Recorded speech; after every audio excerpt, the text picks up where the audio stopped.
Hey y'all, welcome back to MK3 Firearms. Today we are checking out a tribute pistol, or a clone, of the classic Fitz, police positive. Now, Henry Fitzgerald was a kind of a famous dude all around, but he worked at the Colt factory between 1918 and 1944. So back then you could actually go to Colt and ask the custom shop to build you a pistol like this. No trigger guard on the front, of course, very short barrel and a bobbed hammer. The idea, very quick to deploy, no trigger guard in the way for pulling the trigger, very fast out of the pocket, or you can shoot straight through the pocket with the bobbed hammer. It was something kind of cutting edge back then, and by today's standards, because of the safety, limitations, this would not be something you would get from the factory, but it was really cool back then. And it was cool that you actually get it from the custom shop. Now, there's lots of different things out there. Some people say there was 40 made total. Some say there was like 200. No one really knows for sure, but there's not a lot of them. So if you have one, or you have a pistol that looks like this, you might want to get it checked out and not, throw it away in the trash can. Anyways, he made the 38 police positives and did the 45 new services as well. Those are the two main revolvers he did, amongst other things.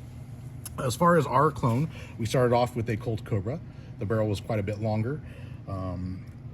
As far as the alloys go, instead of the police positive being a full carbon steel gun, the Cobras are alloy. So they have an alloy frame with a steel cylinder and barrel, of course, and steel parts. So this is quite a bit lighter than they would have been from back in the day. But short barrels, modified ejector, of course, that usually comes way out. We re-knurled that, made it look nice and factory, chopped the trigger guard off, adjusted the trigger for the length. Nice little trigger job in this guy. Full power springs, you need those, but it's nice to slick things up internally. Crowned the barrel at 11 degrees to give it just a little bit of our flavor. Serrated the front sight, or the back of the front sight. These actually come with some really cool little micro serrations along the top of the receiver from the factory, which is really neat. Of course, we bobbed the factory hammer. As you can see here, I'll grab hold of it. You can still pull it back if you want to two-hand manipulate it and do a single action only trigger pull on the guy, as you see there. But it's meant to be double action only all the time, basically. Factory grips, everything else is pretty much factory. The Cerakote is graphite black, of course. Go ahead and take out the cylinder.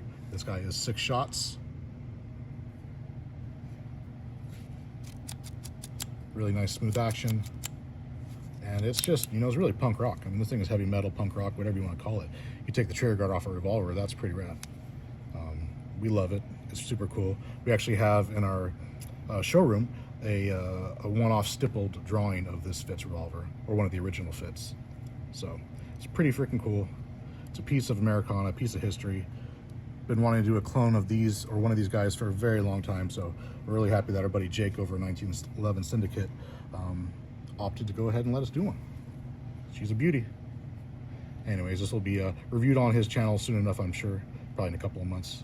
But anyways, y'all, if you have any questions, comments, or concerns, leave them. As you know, we'll answer accordingly. Until next time.